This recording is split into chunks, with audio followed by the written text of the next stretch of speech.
The Spirited Life, Cultivating the Fruits of the Holy Spirit. Welcome, dear listeners, to another episode of The Spirited Life, where we explore the lush, verdant landscape of our spiritual journey, sprinkled generously with humor and insight. Today, we're digging deep into the rich soil of Galatians 5, where we'll uncover the treasures of the fruit of the Holy Spirit. Grab your proverbial gardening gloves and join me as we cultivate joy, peace, and a sprinkling of laughter along the way.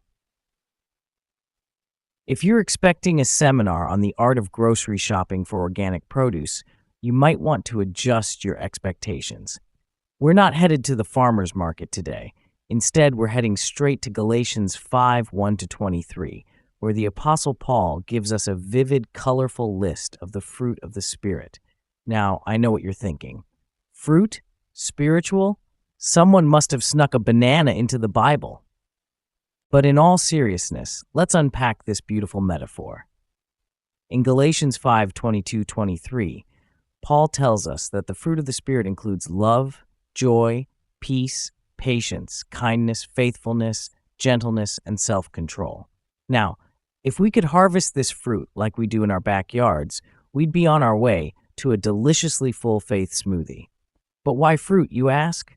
Well, who doesn't love a good fruit salad? Whether you're a fan of bananas or perhaps leery of overripe avocados, and let's be honest, who isn't, we've got to admit that fruit is the essence of life. It's delicious, nutritious, and can even turn a bad day around. Sorry, chocolate cake fans, but it's true. But how do we cultivate this spiritual orchard? Let's peel back the layers. Today, we'll explore not just the benefits of these spiritual fruits, love, joy, peace, patience, kindness, goodness, faithfulness, gentleness, and self-control, but how they can turn our lives into a feast worthy of heaven's buffet.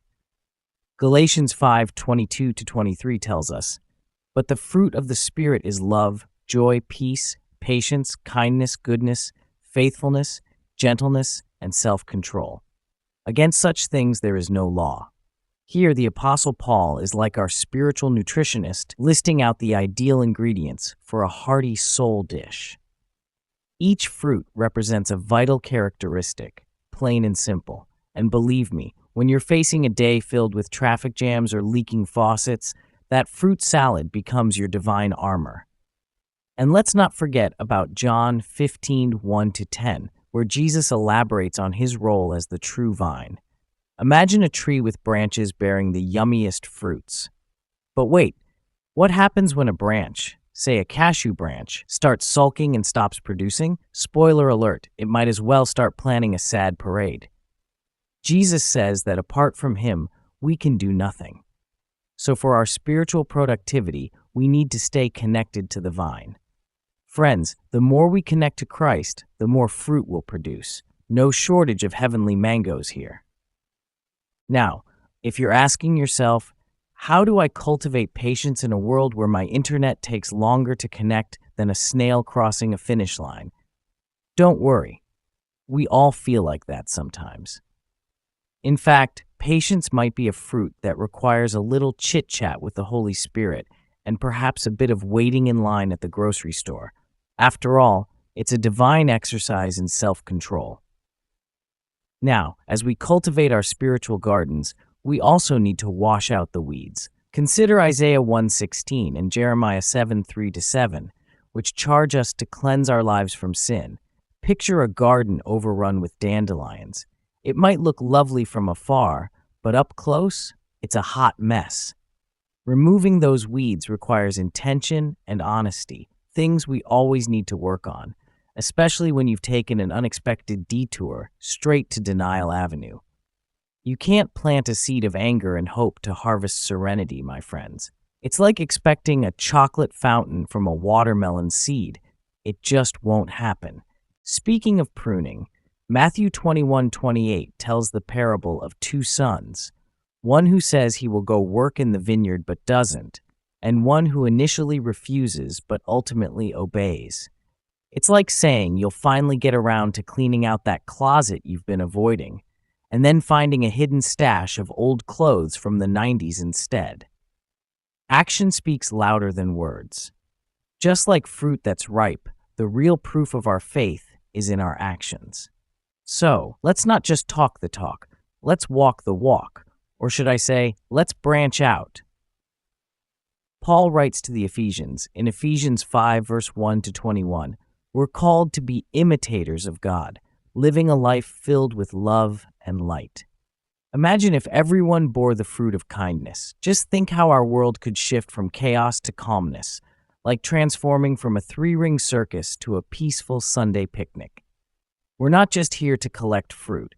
We are called to be fruitful, flourishing, as Paul reminds the Philippians in Philippians 1, 6 to 11. Proverbs 11:30 tells us the fruit of the righteous is a tree of life. Note to self, righteousness leads to fruitful living.